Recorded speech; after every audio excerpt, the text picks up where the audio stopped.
Ya regresamos y me enlazo con Katia Guzmán, ella es coordinadora de Datos México de la organización Cómo Vamos, y es que la inflación en este inicio de año está por arriba de lo estimado, más del 7%, una cifra superior a los dos gobiernos anteriores. Agradezco el tiempo dispuesto para Canal 6. Muy buenos días, con el gusto de saludarle.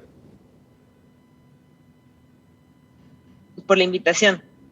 De nada, al contrario, sobre todo porque la gente pues desea saber si esto se va a complicar más, si el gobierno de México está tomando ya las medidas adecuadas para precisamente paliar esta afectación que se traduce, como ya sabemos lamentablemente, en el incremento de precios que ya estamos viendo ya desde hace varios días.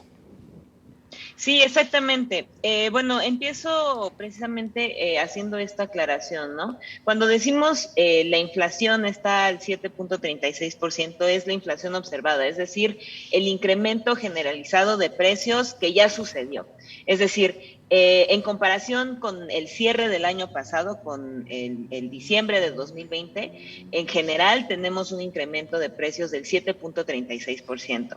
Esta es la tasa anual inflacionaria más alta que hemos observado desde los años 90, cuando precisamente el Banco Central, el Banco de México, adquiere autonomía para poder llevar a cabo de manera autónoma y libre las decisiones y la política monetaria. Entonces, nuestro semáforo de inflación, dado que no se están cumpliendo los objetivos, el rango objetivo que tiene precisamente Banjico de tener una tasa inflacionaria baja y además muy estable a lo largo del tiempo, se encuentra en rojo. ¿Cuáles son a lo mejor las buenas y las malas noticias que nosotras encontramos con esta última actualización? La buena noticia, para darle un tono un poquito más optimista, es que el gas LP rompe con esta tendencia a la alza que se venía observando desde el último semestre del año, ¿no? Ya para el cierre de este año, para diciembre de 2021, se coloca en 6.87%, es decir, ya no hubo un incremento en el precio de este energético, todavía más elevado, ¿no? Esperábamos que se mantuviera, de hecho, este precio al alza. Las que no son tan buenas noticias es que los productos que generaron el aumento, o sea, que tuvieron más incidencia, que contribuyeron más puntos porcentuales en la inflación general, son los productos de dos clases. Los alimenticios, es decir, por ejemplo, la carne de res, el limón, que si no me dejarán mentir las personas que se hacen cargo de las compras, el limón está como entre 50 y 60 pesos el kilo. Las fondas, las loncherías y el transporte. ¿Por qué separo estas como dos grandes categorías? Bueno, creo que los productos alimentarios, de hecho, son en los que las personas día con día sienten más el golpe, ¿no? O el aumento de precios, porque se compra a lo mejor no sé, 1 o 2 veces se van a hacer compras precisamente de alimentos para el resto de la semana. Y el transporte tiene que ver precisamente con que se están reactivando más o menos, dado las últimas olas de casos de COVID, las cadenas de producción. Entonces, al medio del año estábamos experimentando, incluso hace unos meses, lo que nosotros conocemos como cuellos de botella, que es decir, hay una partecita que le hace falta a las cadenas de producción para que retomen su periodo o su forma convencional, su forma normal, y entonces por eso es que estamos observando también aumentos generalizados en los transportes, sobre todo en el transporte aéreo. Otra buena noticia, ¿no? ¿Cuáles fueron los productos que tuvieron menor incidencia? Es decir, que a lo mejor bajaron un poquito de precio. Lo que ya habíamos comentado, el gas doméstico LP, que de hecho en la variación mensual se coloca con menos 12.31%. El tomate verde, que también había experimentado, de hecho, grandes aumentos de precio, ahorita más o menos se establece. El jitomate y el chile serrano. Ahora, Ahora, ¿qué es lo que nos Katia, preocupa? Dígame. preguntarte en ese contexto precisamente, aunque son factores externos, como advierte el gobierno federal, sin duda hay otras acciones que pudieran tratar de revertir esta situación. Y me refiero, por ejemplo, a la inversión.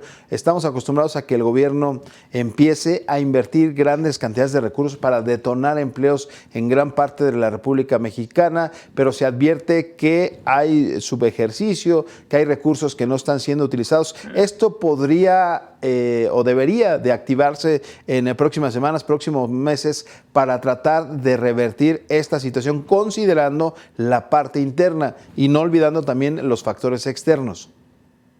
Sí, creo que tienes un gran punto ahí y muchísimas gracias por el comentario, ¿no? Tenemos que recordar, perdón, que más o menos el 40.7% de la población vive en pobreza laboral.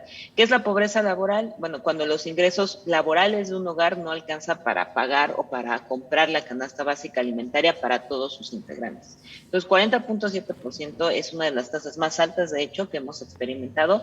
Sí se debe a lo mejor un poquito por el golpe, el shock que tenemos de la pandemia, pero ya estamos en 2022.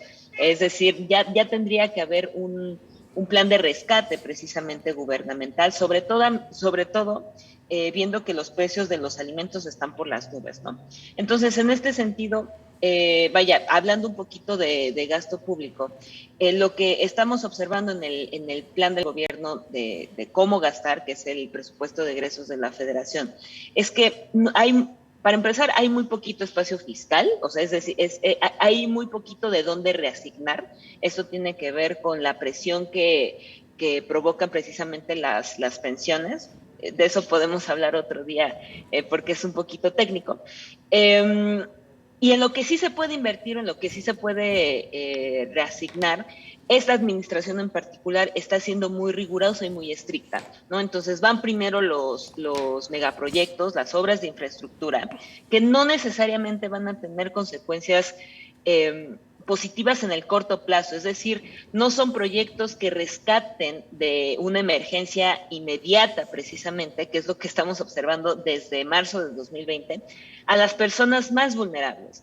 Entonces, en este sentido, otra vez, y esto es algo de verdad que venimos diciendo y que venimos señalando desde que comenzó la crisis, no solamente la emergencia sanitaria, sino la crisis económica que se deriva de la pandemia de COVID-19, es que al gobierno de este presidente y también a los gobiernos locales, lo que les urge hacer es discutir planes de rescate económico, ¿no? Aumento en la política social, no solamente en las cantidades, sino en los padrones, porque no necesariamente los padrones que tenemos ahorita están precisamente rescatando o están incorporando a la población más vulnerable, al menos para esta crisis. Oh, correcto. Pues agradecer a Katia Guzmán, coordinadora de datos de México, cómo vamos sobre este punto que acabamos de platicar sobre cómo se está comportando la inflación, los factores que tienen que ver con la misma y, lógicamente, el papel que tiene que hacer el gobierno. Si tú nos lo permites, te volveremos a buscar para platicar este y otros temas que están precisamente en la agenda y, sobre todo, para que la gente conozca de especialistas como tú sobre el manejo de la economía. Muchísimas gracias, con el gusto de saludarte. Muchas gracias por la invitación y solamente recordar que toda esta información la pueden encontrar en nuestra página de internet mexicocomovamos.mx. Muchísimas gracias, pues ahí está precisamente México Cómo Vamos, es la organización que lleva un registro, que lleva un análisis puntual del comportamiento económico, pero sobre todo del gasto que ejerce el gobierno federal. Vamos a más información.